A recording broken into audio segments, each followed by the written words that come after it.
Friends scrub nurse रो new notification आसी job पाई जो मैंने भी स्क्रब नर्स रो जॉब रो अपेक्षा थिले सेमानक पई एही न्यू नोटिफिकेशन टी आसी जदि आपण माने नर्सिंग करिसंती एएनएम जीएनएम किंबा बीएससी नर्सिंग करिसंती जदि आपण माने नर्स रो जॉब करिया पई चाहूचंती ताहले आपण मानक पई एही जॉब रो रिक्रुटमेंट टी रहिबो जाकि स्क्रब नर्स रो रिक्रुटमेंट आसी तो इटा लोकेशन कटक लोकेशन रोचे जेहेतु आपण मैंने जदि ओडिशा भितर जॉब करने चाहूँगी ताहले आपण मानक पई एटा गोटे बहुत भल सूचक हो पारे।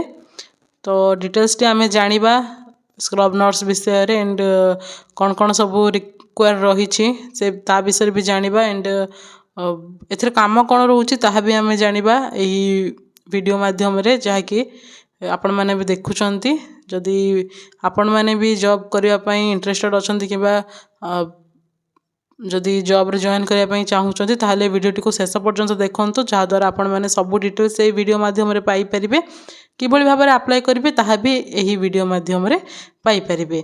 तो चलंतु आमे डिटेल्स टी देखि नेबा किभली भाबरे आपण मैंने स्क्रब नर्स को जॉइन करि परिबे एंड अप्लाई किभली भाबरे करिवे एंड तार रेस्पोंसिबिलिटी कोन रहिबो जानिबा।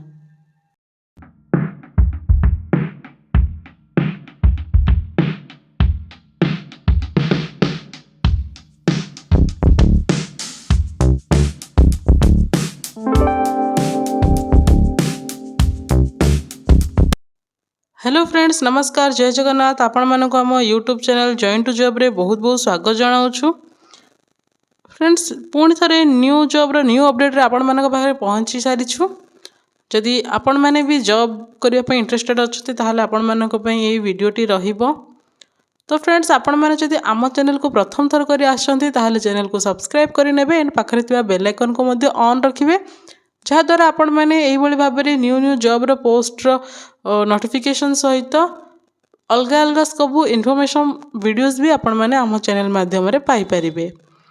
तो आमे आज देखि नेबा स्क्रब नर्स रो कौन वैकेंसी आसी scrub nurse position scrub nurse रोचे क्वालिफिकेशन एठी रोचे डिप्लोमा इन नर्सिंग जदि आपण माने नर्सिंग रे डिप्लोमा करिसेंती ताहले आपण मानक पई ही जॉब टी आपण माने ही जॉब टी को पाई परिबे।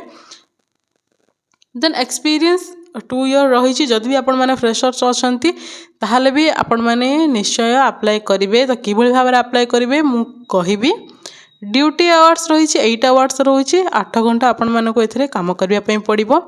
सैलरी नेगोशिएबल रही आपण माने आपण मानकर दक्षता अनुसार आपण मानकर एक्सपीरियंस किंबा आपण मानकर क्वालिटी हिसाब रे एठी आपण मानकू सैलरी नेगोशिएबल रहिबो। देन आमे जॉब रेस्पॉन्सिबिलिटी देखिबा आपण मानकर काम कौन रहिबो एठी। तो आमे एही डिटेल्स टा एबे देखिबा कौन रहिबो एठी आपण मानकर रेस्पॉन्सिबिलिटी। तो एठी जहाँ भी किछि रहिछि मु आपण मानको ओडिया रे सिंपल कहि दउछि।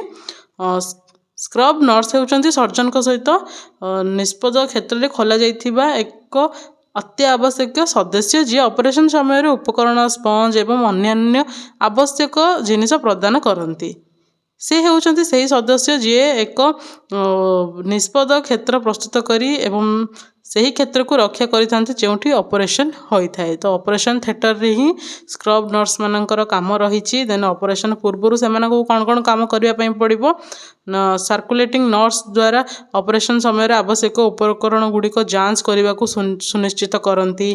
देन ये ऑपरेशन थिएटर परिष्कार होइछि कि नहीं यह जांच करने को पड़िबो एंड ऑपरेशन पई आवश्यक उपकरण एवं जंत्रपाति गुड़िक प्रस्तुत होइछि कि नहीं ताहा भी देखिबा पई पड़िबो।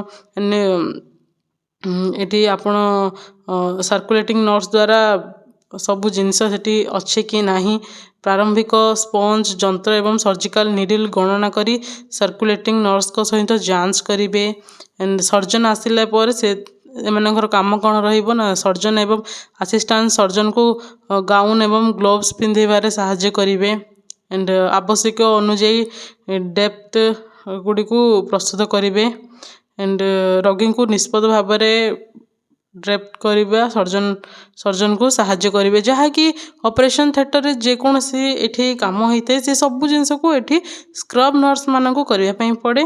ଆଣ୍ଡ ଆବଶ୍ୟକ ଅନୁଯାୟୀ ଷ୍ଟିଚ୍ ଏବଂ ସୁଇ ବି ପ୍ରସ୍ତୁତ କରିବା ପାଇଁ ପଡ଼େ। ତ ନର୍ସମାନେ ଜାଣିଥିବେ ନିହାତି ସେମାନଙ୍କର କାମ କ'ଣ।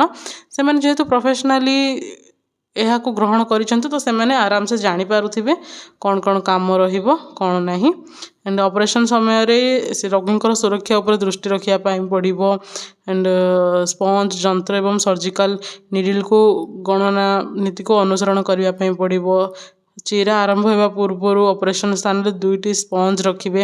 ଯାହା ବି ଅପରେସନ୍ ଥିଏଟରରେ ହେଉଛି ସେ ସବୁ ଜିନିଷକୁ ଏଠି ସେମାନେ କରିବେ। ଏହା ହେଉଛି ସ୍କ୍ରବ୍ ନର୍ସମାନଙ୍କର କାମ, ଯାହାକି ଏଠି ଜବ୍ ଆଣ୍ଡ ରେସ୍ପନ୍ସିବିଲିଟିରେ ଅଲରେଡ଼ି ଲେଖା ହେଇସାରିଛି। ତ ଏଠି ଡିଟେଲ୍ସରେ ମେନସନ୍ ରହିଛି କ'ଣ କ'ଣ କାମ କରିବା ପାଇଁ ପଡ଼ିବ। ଯଦି ଆପଣମାନେ ଏହି ଜବ୍ ପାଇଁ ଆପ୍ଲାଏ କରିସାରିଲା ପରେ ଯଦି ଇଣ୍ଟରଭ୍ୟୁ ଦେବା ପାଇଁ ଯିବେ ତ ନିହାତି ଭାବରେ ଏହି ଭିଡ଼ିଓରେ ଥିବା ଜବ୍ ରେସ୍ପନ୍ସିବିଲିଟିଟାକୁ ଆପଣମାନେ ପୁରା ଠିକରେ ଦେଖିକି ଯାଇଥିବେ, ଯାହାକି ଆପଣମାନେ ସେଇଠି ସବୁ ଜିନିଷ ସେଇଠି ଆପଣମାନେ କହିପାରିବେ, ଯାହାକି ଆପଣମାନଙ୍କର କାମ କ'ଣ। ତ ଆପଣମାନଙ୍କର ଭଲ ଇମ୍ପ୍ରେସନ୍ ରହିବ। ଜବ୍ କାଟେଗୋରୀ ସ୍କ୍ରବ୍ ନର୍ସ ରହିଛି। ଏଠି ଜବ୍ ଲୋକେସନ୍ କଟକ ରହିଛି।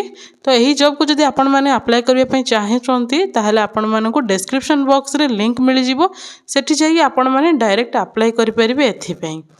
ତ ଏହା ଥିଲା ଫୁଲ୍ ଡିଟେଲ୍ସଟି। ଯଦି ବି ଆପଣମାନେ ଜବ୍ କରିବା ପାଇଁ ଚାହୁଁଛନ୍ତି ତାହେଲେ ନିହାତି ଭାବରେ କରନ୍ତୁ। ଆଣ୍ଡ ଅନ୍ୟ ଫ୍ରେଣ୍ଡ କିମ୍ବା ଫ୍ୟାମିଲି ମେମ୍ବରମାନଙ୍କ ସହିତ ଭିଡ଼ିଓଟି ବହୁ ମାଧ୍ୟମରେ ସେୟାର ମଧ୍ୟ କରିଦେବେ। ତ ଯଦି କିଛି ଡାଉଟ୍ ଥାଏ ତାହେଲେ କମେଣ୍ଟ ସେକ୍ସନରେ ବି ଜଣାଇବେ। ଯଦି ଅଲଗା କୌଣସି ଜବ୍ର ଅପେକ୍ଷାରେ ଥାନ୍ତି ତାହେଲେ ଆପଣମାନେ ଆମକୁ ନିଶ୍ଚୟ ଆପଣମାନେ କମେଣ୍ଟ ସେକ୍ସନ ଦ୍ୱାରା ନିଶ୍ଚୟ ଜଣାନ୍ତୁ ଆମକୁ। ଆଣ୍ଡ ଭିଡ଼ିଓଟି ଭଲ ଲାଗୁଥିଲେ ଲାଇକ୍ ମଧ୍ୟ କରିନେବେ। ତ ଏହିଭଳି ଭାବରେ ଇନଫର୍ମେଟିଭ୍ ଭିଡ଼ିଓଜରେ ଆମେ ପୁଣି ଦେଖା ହେବା। ସେ ପର୍ଯ୍ୟନ୍ତ ରହୁଛୁ। ନମସ୍କାର। ଜୟ ହିନ୍ଦ।